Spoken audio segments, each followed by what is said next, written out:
back to the Bible in 90 days. We are on day 48. We are reading through the whole Bible in 90 days, and we're over halfway through. We're on day 48. We're really getting it through the Bible. Today we're going to finish the book of Ecclesiastes, which is like an extra book of Proverbs, but it's more so poetry. It's like wisdom poetry. Solomon thought it was really important to share the wisdom that God had given him, and that's why he wrote as much as he did. It's said that Solomon wrote more than 1,000 psalms, and he wrote tons of proverbs, and in this book he's known as the preacher, the teacher, or depending on the translation that you're reading. Some say preacher and some say teacher, and he was the master, he was the king. And it's written from a perspective of after his reign. Now, he reigned until he died, and Rehoboam took over, and everything went downhill after that. But just the perspective of the book gives us this wisdom, and it even seems like it was written after he was gone. And I think that's part of the poetry of the book. I think that's part of the beauty of it. Also today we're going to finish the book of Ecclesiastes, and we're going to begin a new book. We're going to begin the book of Isaiah. And so Isaiah is a different kind of a book. It's a new book that we haven't encountered in the Bible yet. It's prophetic literature.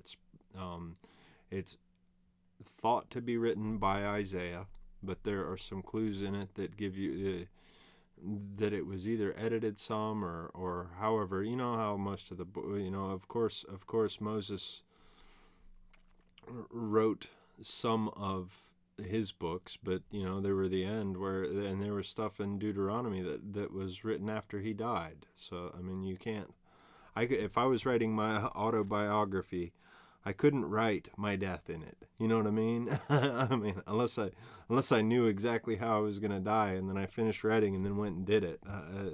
And you know what? Moses knew that he was, so that it's not out of the realm of possibility. But I mean, we try and think of things rationally, and that doesn't matter because we have this inspired text. We have this truth to go by, and we just want to know, and our curiosity just makes us want to know. I mean, that's what science is. That's what history is. We want to know. We want to know. Some things are past us, and like we talk about, you can't know what is not revealed to you. Well, this is God's revealing of himself, the spiritual history of the world, and we're a part of it. It almost mentions you and me in it.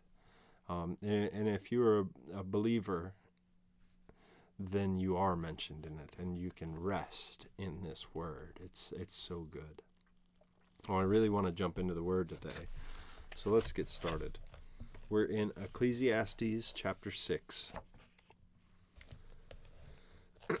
Remember, he is talking about all of these different things. He's taking a philosophy, and I say that term vaguely, but he's taking a philosophy and he's studying it, and then he calls it vanity or useless, or what is he saying in this one?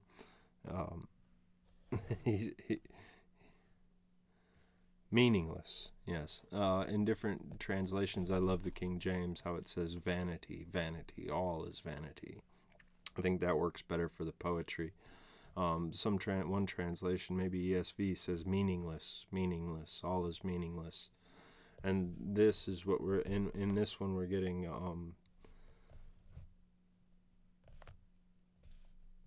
and this too was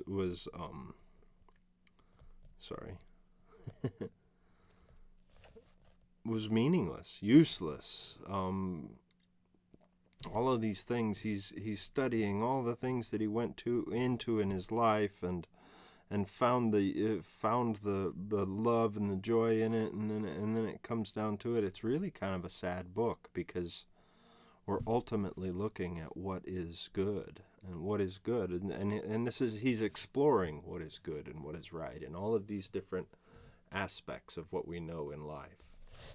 So we're in chapter 6. I have seen another evil under the sun, and it weighs heavily on mankind. God gives some people wealth, possessions, and honor, so they lack nothing in their heart's desire, but God does not grant them ability to enjoy them, and strangers enjoy them instead. This is meaningless, a grievous evil. Verse 3, a man may have 100 children and live many years, yet no matter how long he lives, if he cannot enjoy his prosperity and does not receive a proper burial, I say that a stillborn child is better off than he. It comes without meaning. It comes without meaning. It parts in darkness, and in darkness its name is shrouded. Though it never saw the sun or knew anything, it has more rest than does that man. Even if he lives 1,000 years twice over, but fails to enjoy his prosperity, do not all go to the same place? Verse 7, everyone's toil is for their mouth, yet their appetite is never satisfied. What advantage have the wise over fools? What do the poor gain by knowing how to conduct themselves before others? Verse 9, better what the eye sees than the roving of the appetite. This too is meaningless, a chasing after the wind. Whatever exists has already been named, and what humanly it has been, and what about humanity has been known. No one can contend with someone who is stronger. The more the words, the less the meaning. And how does that profit anyone? For who knows what is good for a person in life? During the few and meaningless days they pass through like a shadow. Who can tell them what will happen under the sun after they are gone? Chapter 7. A good name is better than fine perfume, in the day of death, and the day of death better than the day of birth. It is better to go into a house of mourning than into a house of feasting, for death is the destiny of everyone. The living should take this to heart. Frustration is better than laughter, because a sad face is good for the heart. The heart of the wise is in the house of mourning, but the heart of fools is in the house of pleasure. It is better to heed the rebuke of a wise person than to listen to the song of fools. Like the crackling of thorns under the pot, so is the laughter of fools. This too is meaningless. Extortion turns a wise person into a fool, and a bribe corrupts the heart. The end of the matter is better than its beginning, and patience is better than pride. Do not be quickly provoked in your spirit, for anger resides in the laps of fools. Do not say, why were the old days better than these? For it is not wise to ask such questions. Wisdom, like inheritance, is a good thing, and benefits those who see the sun. Wisdom is a shelter, as money is a shelter. But the advantage of knowledge is this: the wisdom preserves those who have it. Verse 13, consider what God has done. Who can straighten what he has made crooked? When times are good, be happy. But when times are bad, consider this: God has made one as well as the other. Therefore no one can discover anything about their future.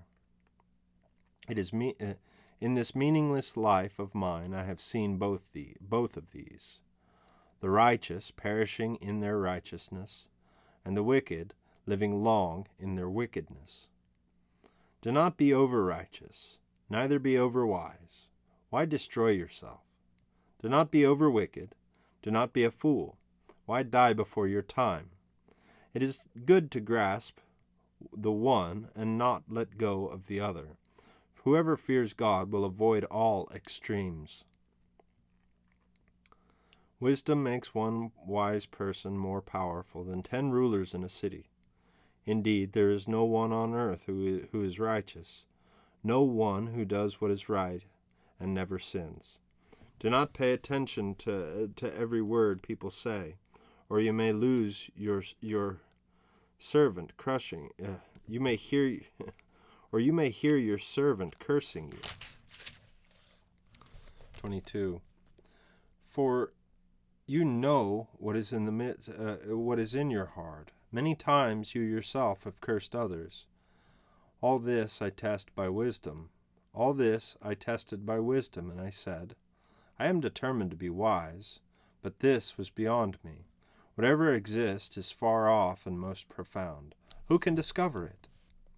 So I turned my mind to understanding, to investigate and to search out wisdom and the scheme of things, and to understand the stupidity of wickedness and the madness of folly.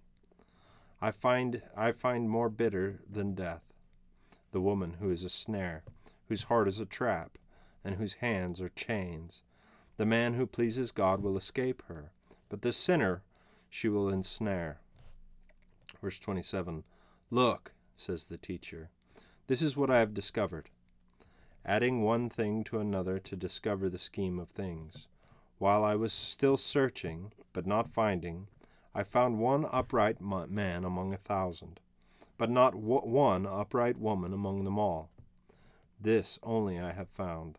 God created man upright, but they have gone in search of many schemes. That's it right there. That's the gospel. This was what I found. God created mankind upright, but they have gone in search of many schemes. That was worth repeating. Chapter 8. Who is like the wise? Who knows the explanation of things? A person's wisdom brightens their face and changes its hard appearance. Verse 2. Obey the king's command, I say, because you took an oath before God.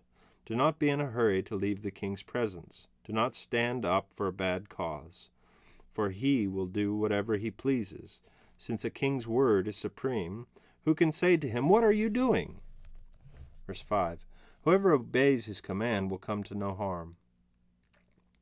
And the wise heart will know the proper time and procedure. For there is a proper time and procedure for every matter, though a person may be weighed down by misery. Verse 7. Since no one knows the future, who can tell someone else what is to come? As no one has the power to wind over the wind to contain it, so no one has power over the time of their death, and no one is discharged in time of war. So wickedness will not release those who practice it. Verse 9. All this I saw, as I applied my mind to everything done under the sun. There is a time when a man lords it over others to his own hurt. Then too I saw the wicked buried, those who used to come and go from the holy place and receive praise in the city where they did this. This too is meaningless. When the sentence for a crime is not quickly carried out, the people's hearts are filled with schemes to do wrong. Although a wicked person who commits 100 crimes may live a long time, I do not know that it will go better with those who fear God, who are reverent before him. Yet because the wicked do not fear God, it will not go well with them, and their days will not be lengthened like a shadow. Verse 14. There is something else meaningless that occurs on earth. The righteous, who get what the wicked deserve, and the wicked, who get what the righteous deserve. This too, I say, is meaningless.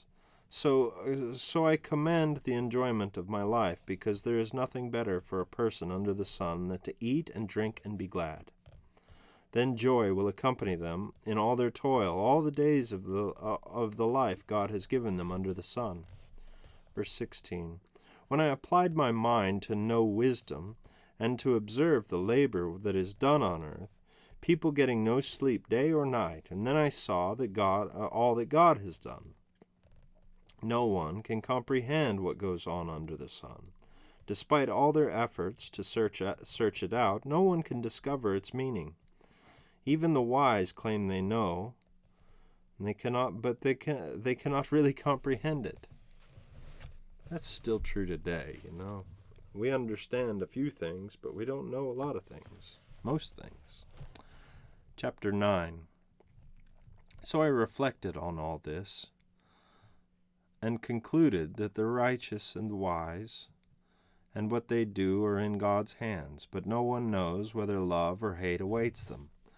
All share a common destiny, the righteous and the wicked, the good and the bad, the clean and the unclean, those who offer sacrifices and those who do not.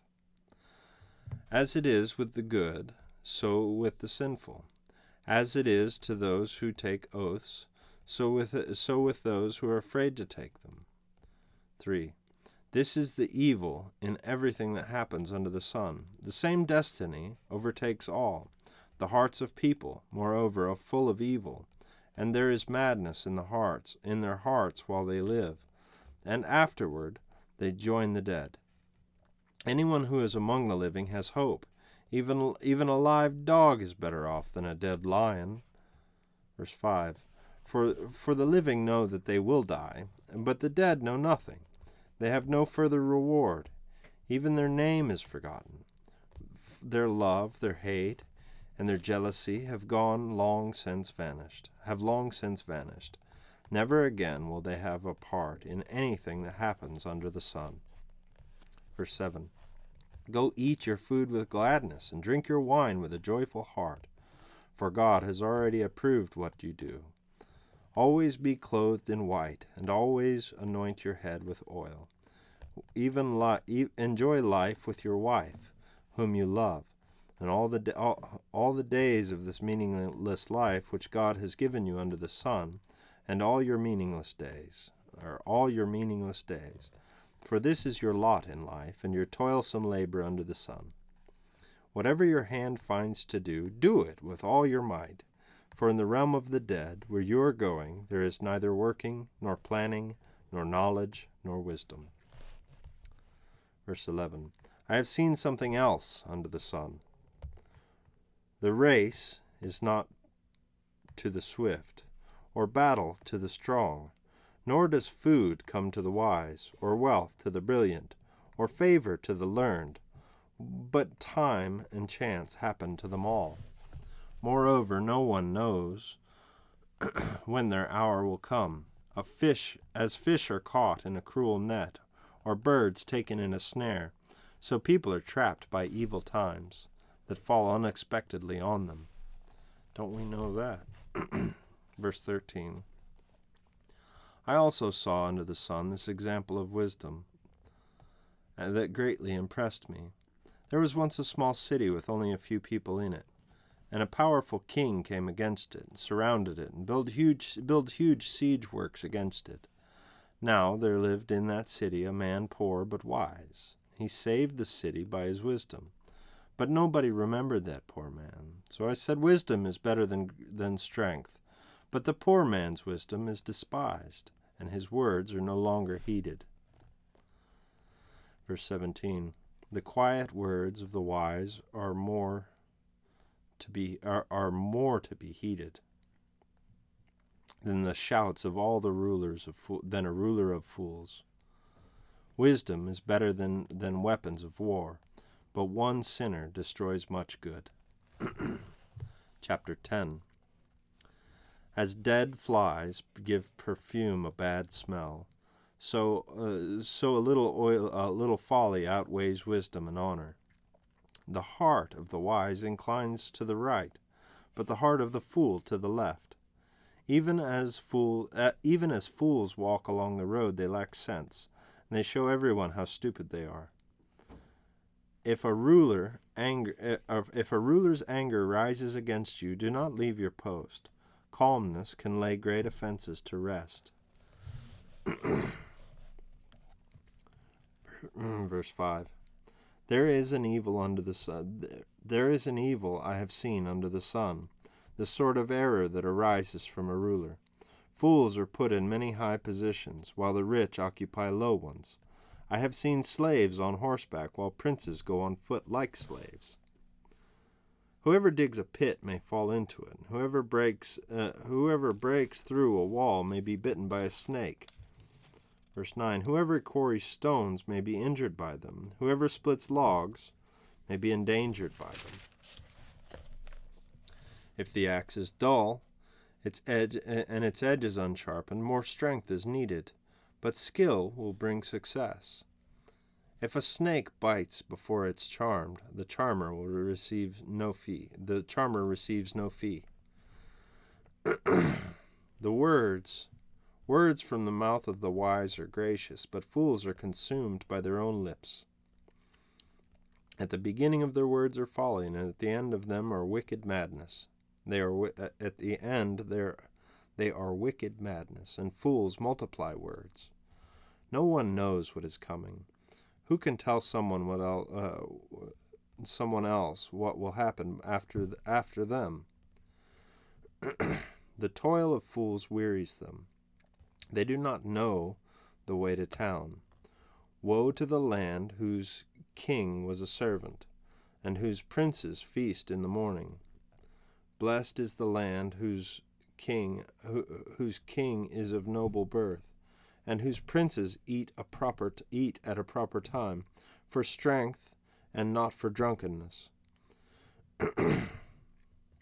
Verse 18. Through laziness the rafters sag, because of idle hands the house leaks. A feast is made for laughter, wine makes life merry, and money is the answer for everything. Do not revile the king even in your thoughts, or curse the rich in your bedroom, because a bird in the sky may carry your words. A bird on the wing may report what you say.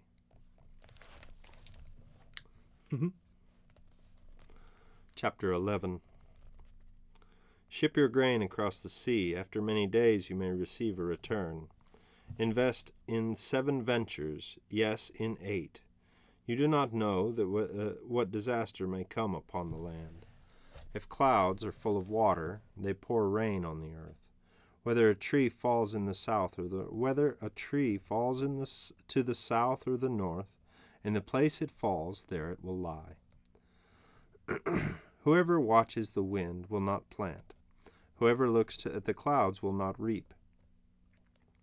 As you know the path of the wind, as you do not know the path of the wind, or how somebody is formed in a mother's womb, so you cannot understand the work of God, the Maker of all things. Sow your seed in the morning, and at the evening let your hands not be idle. For you do not know which will succeed, whether this or that, whether both will do equally, or whether both will do equally well. Verse 7. Light is sweet, and it pleases the eyes to see the sun. However many years one may live, let them enjoy them all. But let them remember the days of darkness, for there will be many. Everything to come is meaningless. Verse 9. You who are young, be happy while you are young. Do not let your heart give you joy in the days of your youth. Follow the days of your heart and whatever your eyes see, but know, for all these things God will bring you into judgment. So then, banish anxiety from your heart and cast off the troubles off of your body, for youth and vigor are meaningless. Chapter 12. This is my favorite. Remember your Creator in the days of your youth, before the days of trouble come, and the years approach when you will say, I find no pleasure in them. Before the sun and the light and the moon and the stars grow dark, and the clouds return after the rain, when the keepers of the house tremble, and the strong men stoop, when the grinders cease because they are few, and those looking through the windows grow dim. Verse 4, when the doors of the street are closed and the sound of the grinding fades, when people rise at the sound of birches, but all their songs grow faint, when all the people are afraid of heights and dangers in the streets, when the almond trees blossom, and the grasshopper drags itself along, and no desire is longer stirred. Then people go to their eternal home, and mourners go about the streets. Remember him before the silver cord is severed, and the golden bowl is broken, before the pitcher is shattered at the spring, and the wheel is broken at the well, and the dust returns to the ground it came from, and the spirit returns to God who gave it. Meaningless, meaningless, says the teacher. Everything is meaningless. Verse 9. Not only was the teacher wise, but he also imparted knowledge to the people. He pondered and searched out and set in order many proverbs. The teacher searched to find just the right words, and what he wrote was upright and true. The words of the wise are like goads, their collected sayings like firmly embedded nails, given by one shepherd.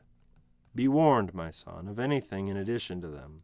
Of making many books there is no end, and much study wearies the body. Verse 13. This is the conclusion. Now all has been heard, for here is the conclusion of the matter. Fear God and keep his commandments, for this is the duty of all mankind. For God will bring every deed into judgment, including every hidden thing, whether it is good or evil.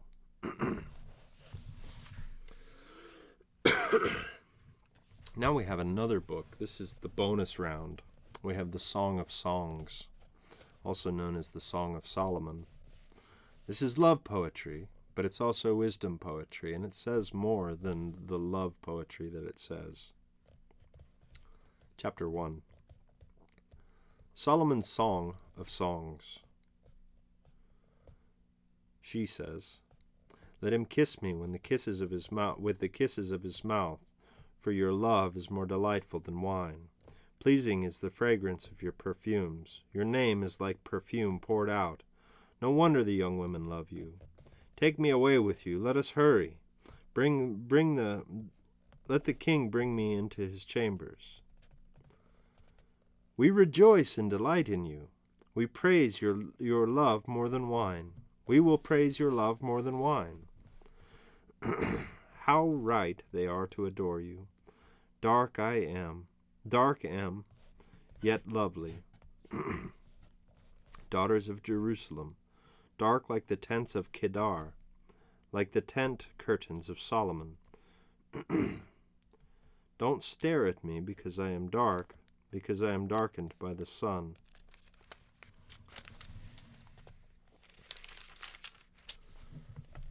My mother's sons were angry with me, and she made me take care of the vineyards.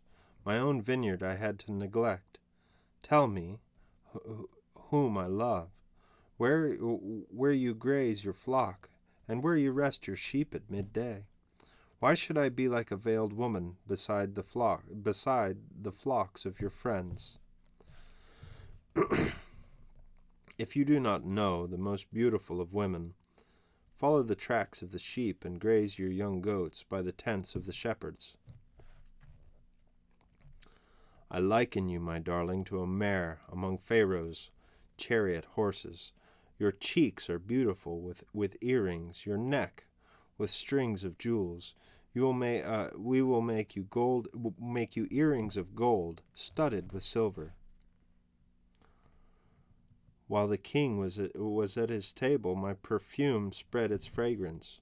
My beloved is to me a sachet of myrrh, resting between my breasts. My beloved is to me a cluster of henna blossoms from the vineyards of En-Gedi. How beautiful are you, my darling! Oh, how beautiful! Your eyes are doves. How handsome you are, my beloved, how charming, and your bed is verdant.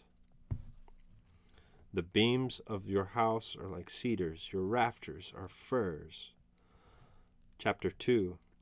I am a rose of Sharon, a lily of the valleys. Like a lily among thorns is my darling among the young women. Like an apple tree among the trees of the forest is my beloved among the young men. Yet I delight to sit in his shade, and his fruit is sweet to my taste. Let him lead me into the banquet hall, and let his banner over me be love. Strengthen me with raisins, refresh me with apples, for I am faint with love. Yet his left arm is under my head, and his right arm embraces me. Daughters of Jerusalem, I charge you, by gazelles and by the does of the field, do not arouse or awaken love until it so desires. Listen, my beloved, look, here he comes, leaping across the mountains, bounding over the hills. My beloved is like a gazelle or a young stag. Look, there he stands behind our wall, gazing through the windows, peering through the lattice. Verse 10. My beloved spoke and said to me, Arise, my darling, my beautiful one, come with me. See, the winter is past, the rains are over and gone. Flowers appear on the earth. The season of singing has come. The cooing of doves is heard in our land. The fig tree forms its early fruit. The blossoming vines spread their fragrance. Arise, come, my darling, my beautiful one, come with me. My dove in the clefts of the rock, in the hiding places on the mountainside. Show me your face, and let me hear your voice, for your voice is sweet, and your face is lovely. Catch for us the foxes, the little foxes, that ruin the vineyards, our vineyards that are in bloom. Verse 16. My beloved is mine, and I am his. He browses among the lilies until the day breaks and shadows flee. Turn, my beloved, and be like a gazelle, or like a young stag on the rugged hills. Chapter 3. All night long on my bed I looked for the one my heart loves. I looked for him, but did not find him. I will get up and go about the city, through its streets and squares. I will search for the one my heart loves. So I looked for him, but did not find him. The watchmen found me, as they made their rounds around in the city. Have you seen the one my heart loves? Scarcely I had passed them, but when I found the one my heart loves, I held him and would not let him go, until I had brought him into my mother's house, to the room of the one who conceived me. Daughters of Jerusalem, I charge you by the gazelles and by the does of the field, do not arouse or awaken love until it so desires. Verse 6. Who is this coming up from the wilderness like a column of smoke, perfumed with myrrh and incense, made from all the spices of the merchant? Look, it is Solomon's carriage, escorted by 60 warriors, the noblest of Israel, all of them wearing the sword, all experienced in battle, each with his swords at his side, prepared for the terrors of the night. Verse 9. King Solomon made for himself the carriage. He made it of wood from Lebanon. Its posts he made from silver, its base of gold. Its seat was upholstered with purple, its interior inlaid with love. Daughters of Jerusalem, come out and look. You daughters of Zion, look on King Solomon wearing a crown, the crown with which his mother crowned him on the day of his wedding, the day his heart rejoiced. Chapter 4. How beautiful you, my darling! Oh, how beautiful! Your eyes behind your veil are doves. Your hair is like a flock of goats, descending from the hills of Gilead. Your teeth are like a flock of sheep just shorn, coming up from the washing. Each has its twin. Not one of them is alone. Your lips are like a scarlet ribbon. Your mouth is lovely. Your temples behind your veil are like halves of a pomegranate. Your neck is like the tower of David, built with the courses of stone.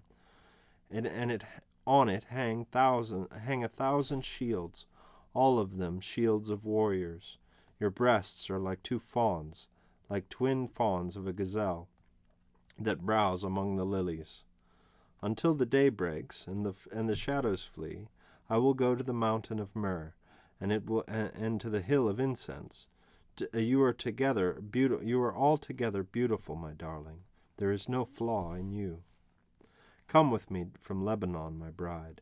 Come with me from Lebanon, descending from the crest of Amana, from the top of Sinir, the summit of Hermon, from the lions' dens, and the mountain haunts of leopards.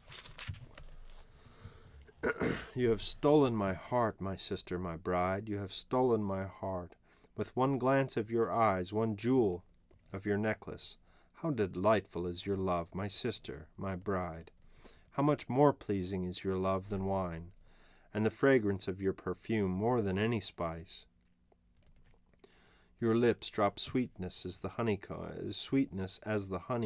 my bride. Milk and honey are under your tongue. The fragrance of your garments is like the fragrance of Lebanon. You are a garden locked up, my sister, my bride. You are a spring enclosed, a sealed fountain. Your plants are an orchard of pomegranates, with choice fruits, with henna and nard and saffron, calamus and cinnamon, with every kind of incense tree, and myrrh and aloes and all the finest spices. You are a garden fountain, a well of flowing water, streaming down from Lebanon. Awake, north wind, and come, south wind, blow on my garden, that its fragrance may spread everywhere. Let my beloved come into his garden and taste its choice fruits. Chapter 5.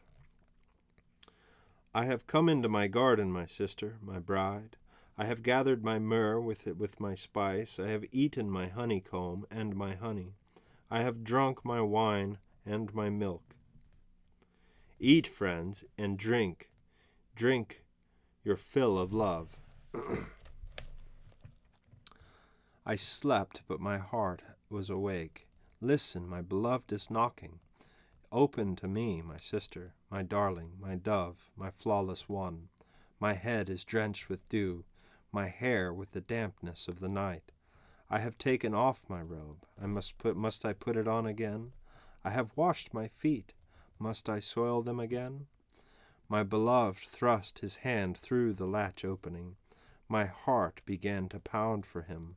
I arose to open for my beloved, and my hands dripped with myrrh, my fingers with flowing myrrh. On the handles of the bolt I opened for my beloved. But my beloved had left. He was gone. My heart sank at his departure. I looked for him, but did not find him. I called him, but he did not answer. The watchmen found me, and they made their rounds in the city. They beat me, they bruised me, they took away my cloak. Those watchmen of the walls. Daughters of Jerusalem, I charge you, if you find my beloved, what will you tell him? Tell him I am faint with love. How is your beloved better than others, most beautiful of women? How is your beloved better than others, that you so charge us? My beloved is radiant and ruddy, outstanding among 10,000. His head is purest gold. His hair is wavy and black as a raven. His eyes are like doves by the water streams, washed in milk, mounted like jewels. His cheeks are like beds of spice, yielding perfume. His lips are like lilies dripping with myrrh. His arms are rods of gold set with topaz. His body like polished ivory decorated with lapis lazuli. His legs are pillars of marble set on bases of pure gold. His appearance is like Lebanon, choice as its cedars. His mouth is sweetness itself. He is altogether lovely. This is my beloved. This is my beloved. This is my friend, daughters of Jerusalem. Chapter 6. Where has your beloved gone, most beautiful of women? Which way did your love turn, that we may look for him with you? My beloved has gone down to his garden, to the beds of spices, to browse in the gardens, and to gather lilies. I am my beloved's, and my beloved is mine. He browses among the lilies. You are as beautiful as Tirzah, my darling, as lovely as Jerusalem, as majestic as troops with banners. Turn your eyes from me. They overwhelm me. Your hair is like a flock of goats descending from Gilead, your teeth like a flock of sheep coming down from the washing. Each has its twin. Not one of them is missing. Your temples behind your veil are like the halves of pomegranates. 60 queens there may be, and 80 concubines, and virgins beyond number. But my dove, my perfect one, is unique, the only daughter of her mother, the favorite of the one who bore her. The young women saw her and called her blessed. The queens and concubines praised her. Verse 10. Who is this that appears like the dawn, fair as the moon, bright as the sun, majestic as the stars in procession? I went down to the grove of nut trees to look at the new growth in the valley, to see if the vines had budded or the pomegranates were in bloom. Before I realized it, my desire set me among the royal chariots of my people. Come back, O Shulamite! Come back, that we may gaze on you. Why would you gaze on the Shulamite as on the dance of Mahanaim? Chapter 7. How beautiful your sandaled feet, O prince's daughter! Your graceful legs are like jewels, the work of an artist's hands. Your navel is a rounded goblet that never lacks blended wine. Your waist is a mount of wheat encircled by lilies.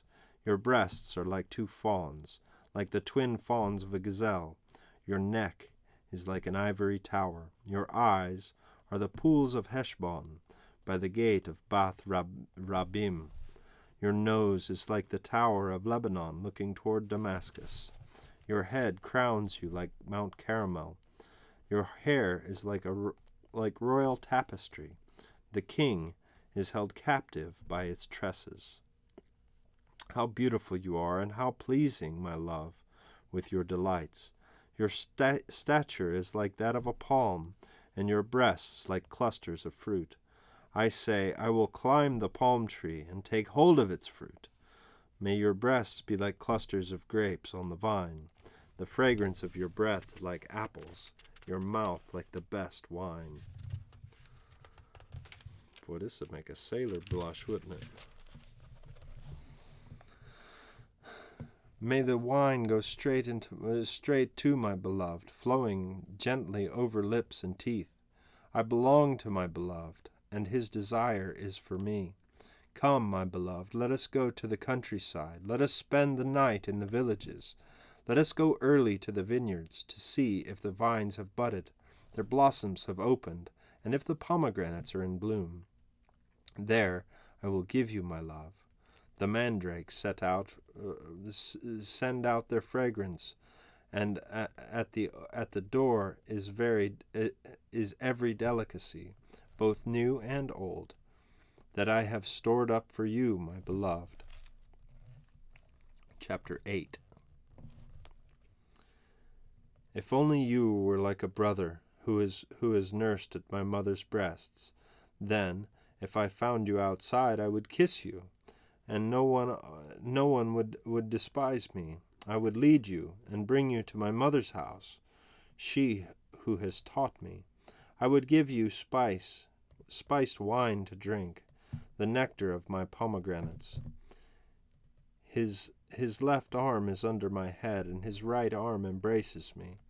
Daughters of Jerusalem, I charge you, do not arouse or awaken love until it so desires.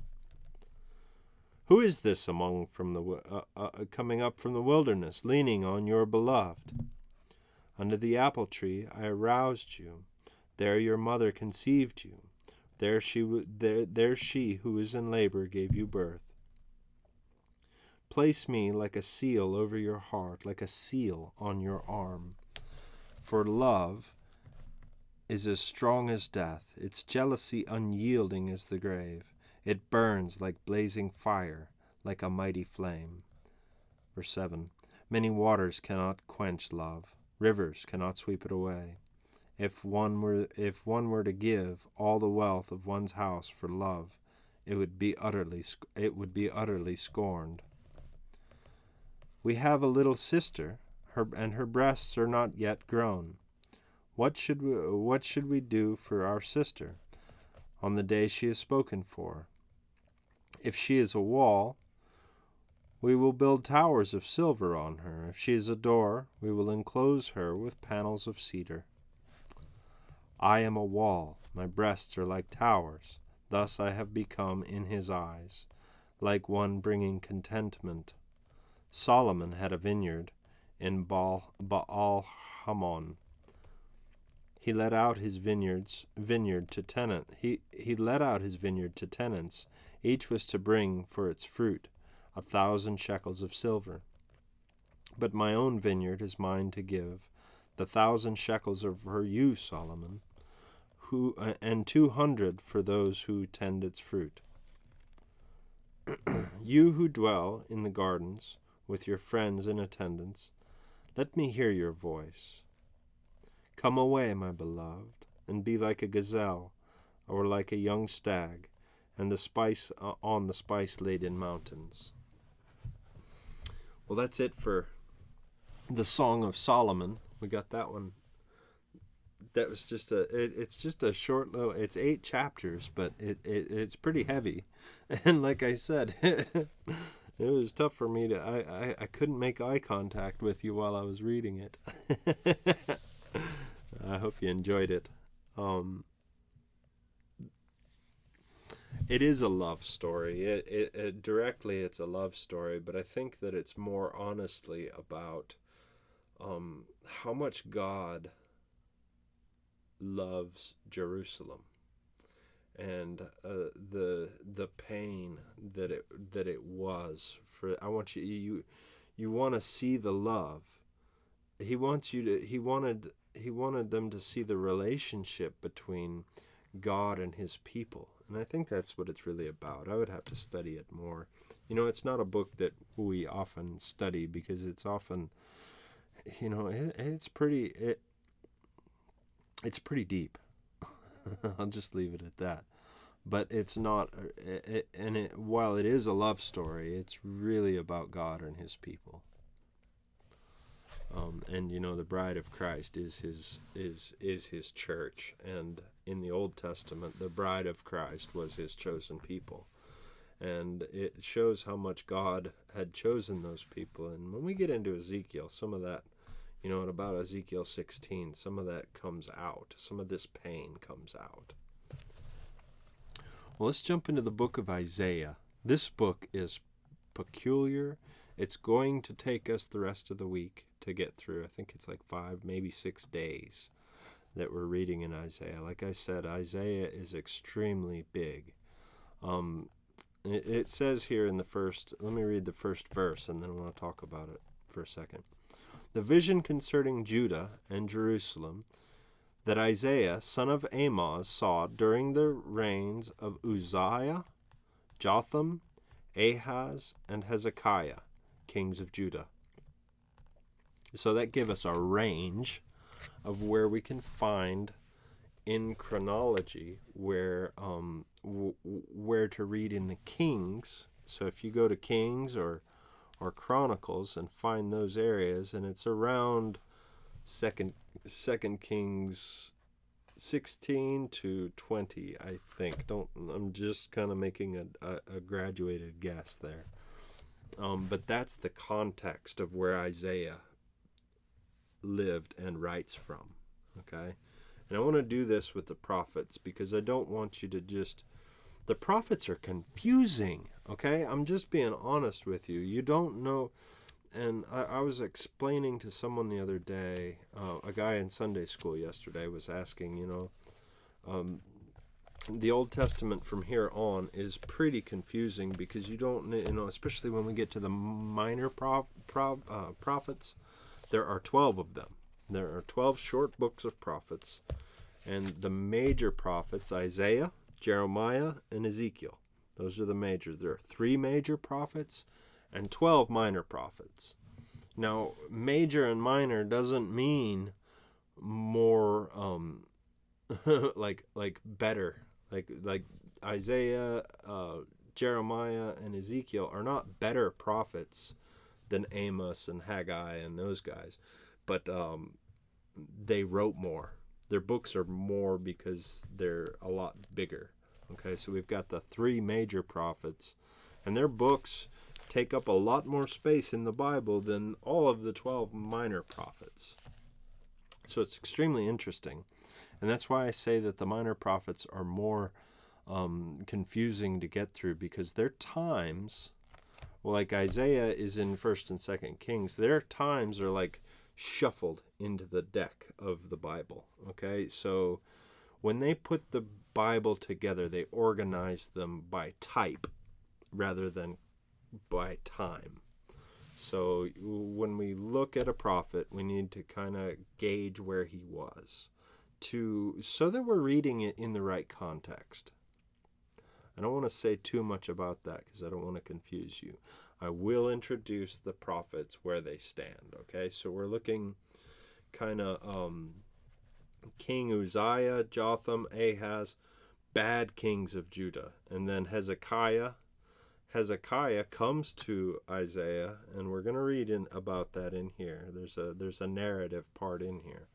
This is a lot of poetry, or not poetry, but a lot of wisdom, a lot of visions. For this one chapter we're going to read today is all just a vision, the call of a prophet. Okay, and Isaiah begins as a young man, not as young as Jeremiah. Jeremiah is like a boy. But Isaiah is, he's a priest. Okay, so let's continue in verse 2. I've already read verse 1. Hear me, you heathens, listen. Earth, for the Lord has spoken. I reared children and I brought them up, and they have rebelled against me. The ox knows its master, the donkey, its owner's manger. But Israel does not know. My people do not understand. So this is God speaking through the prophet. Woe to the sinful nation. Woe, a people whose guilt is great. A brood of evildoers. Children given to corruption. They have forsaken the Lord. They have spurned the Holy One of Israel, and have turned their backs from him. Why should you be beaten any more? Why should you persist in rebellion? Your whole head is injured, your whole heart afflicted. From the sole of your foot to the top of your head, there is no soundness, only wounds and welts and open sores, not cleansed or bandaged or soothed with olive oil. Verse 7. Your country is desolate, your cities burned with fire, your fields are being stripped by foreigners right before you, laid waste as overthrown by strangers. Daughter Zion is left like a shelter in a vineyard, like a hut in a cucumber field, like a city under siege. Unless the Lord Almighty had left us some survivors, we would have become like Sodom. We would have been like Gomorrah. Verse 10. Hear the word of the Lord, you rulers of Sodom. Listen to the instruction of our God, you people of Gomorrah. The multitude of your sacrifices what are they to me, says the Lord? I have more than enough. I have more than enough of burnt offerings, of rams and the fat of fattened animals. I have no pleasure in the blood of bulls and lambs and goats. Then, when you come to me, appear before me. Who has asked this of you? This trampling of my courts? Stop bringing meaningless offerings. Your incense is detestable to me. New moons, Sabbaths, and convocations. I cannot bear your worthless assemblies. Your new moon feasts and your appointed festivals I hate with all my being. They have become a burden to me. I am weary of bearing them. Verse 15. When you spread out your hands in prayer, I hide my eyes from you. Even when you offer many prayers, I am not listening. Your hands are full of blood. Wash me and make yourselves clean. Wash and make yourselves clean. Take your evil deeds out of my sight. Stop doing wrong. Learn to do right, seek justice, defend the oppressed, take up the cause of the fatherless, plead with the case of the widow. Come now, let us settle the matter, says the Lord. Though your sins are like scarlet, they shall be white as snow. Though they are red as crimson, they shall be like wool. Verse 19. If you are willing and obedient, you will eat the good things of the land. But if you resist and rebel, you will be devoured by the sword, for the mouth of the Lord has spoken. See how the faithful city has become a prostitute. She once was full of justice. Righteousness used to dwell in her. But now, murderers! Your silver has become dross, and your choice wine is diluted with water. Your rulers are rebels, partners with thieves. They all love bribes and chasing after gifts. They do not defend the cause of the fatherless. The widow's case does not come before them. 24. Therefore the Lord Almighty, the Mighty One of Israel, declares, I will vent my wrath on my foes, and avenge myself on my enemies. I will turn my hand against you. I will thoroughly purge away your dross, and remove all your impurities. 26. I will restore your elders as in the days of old, your rulers as at the beginning. Afterward you will be called the city of righteousness, the faithful city. Zion will be delivered with justice. Her penitent ones will be righteous, but rebels and sinners will both be broken, and those who forsake the Lord will perish. 29. You will be ashamed because of the sacred oaks in which you have delighted, and you will be disgraced because of the gardens that you have chosen. You will be like an oak with fading leaves, like a garden without water. The mighty man will become tinder, and his work a spark. Both will burn together, and with no one to quench the fire. Alrighty. Well, among the prophets, there are different types of prophecy that are given. Some of the prophets are seers, and they're able to what they do is they're not able to see the future like you would think Miss Cleo or a psychic reader could read the future, what people claim. We saw in Solomon's wisdom, he probably wanted the wisdom of the future, and Lady Wisdom told him that there's no such thing as knowing the future. So that's what he wrote for us in Ecclesiastes there. Isaiah is extremely heavy, but he lived in an extremely heavy time. Now, the words that he's saying don't directly apply to us. Don't take those words and apply them directly to us. But the character of God has never changed. It never has, and it never will. God loves those who love him. And you can prove your love to God. You can't prove your love to God for another person, because as righteous as you are, somebody will call you a scoundrel. And they'll be right or they'll be wrong. You prove your love to God by following his decrees. And that starts by not knowing what God wants. And that's what we saw in the Old Testament. You start proving your love to God by learning what he wants. You have to learn what he wants before you can do it, right? You can't just know.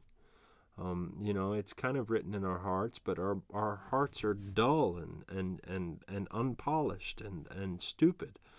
So we need to learn what God wants first, and then we need to do it. And that doesn't come automatically like that. Our brains are wired to sin. Our brains are wired to do evil. And God is forgiving, which is what is so good about him. Well, it's just amazing what the Bible teaches us. It's amazing that people think that it's not, and now, finally, what we learn in the rest of the Old Testament, in the final third of the Old Testament here, what really digs in, and what I learned the last time I went through it, and what I was reminded just in the first chapter of Isaiah, we learn what the real fear of God is. If you can read the Old Testament and learn what the fear of God is, it is such a blessing. One time I was working in a beaver pond, and it became a thunderstorm, and I was laying a water line down beside the pond there, and I wanted to lower the water level because the water was over the ditch we were trying to dig. So I was trying to get rid of this beaver pond, and a thunderstorm came, and I was never afraid of thunder and lightning and all that kind of stuff. Lightning doesn't strike people. It never does. Well, lightning struck. I was in the pond, up to my knees or up to my thighs in the water, and lightning struck about 30 feet away. And the current of the lightning zapped me. I felt it. Ugh! And it wasn't like it hit me. I didn't get struck by lightning. It struck on the ground not far away from me.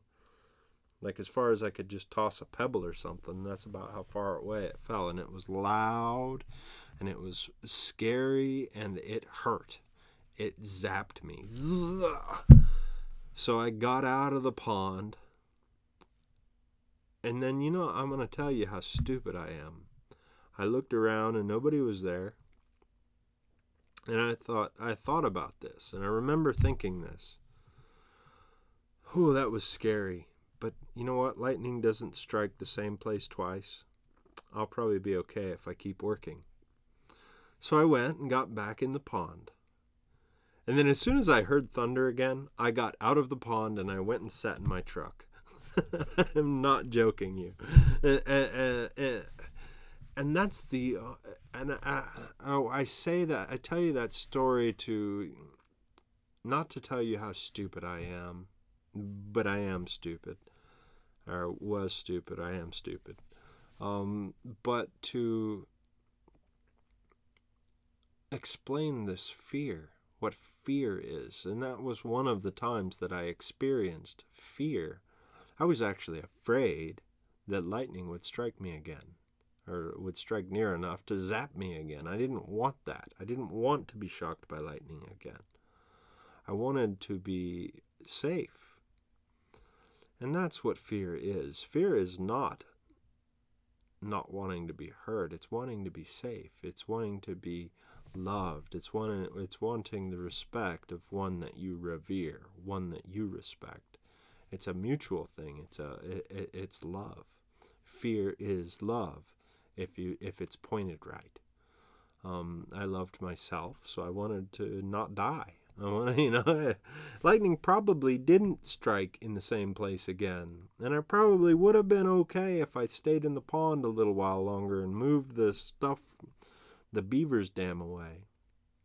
But ultimately, when I got those sticks that I was moving out of the way, the beaver pond stayed full. The beavers are incredible engineers of what they've done. God has taught them how to do their jobs well. I had to pump the water out of my ditch. I just got a big pump and started pumping it. And the beavers never knew I was there. They were probably mad at me for tearing their house apart, but it didn't hurt them. I would have had to have some dynamite to get rid of that thing. Well, guys, that's all I got for today. God loves you. Join me back again tomorrow for Psalm or for Isaiah. We're gonna really dig into Isaiah. Isaiah is structured. I will put out the video for that. Also, I need to put out those other couple videos, but I'll put that out. I'll put that out as of yesterday. So by the time, you should have 3 or 4 Bible Project videos to watch in the Facebook group if you want to. And if you don't, that's fine. God loves you. I love you too. Have a wonderful day. God bless you.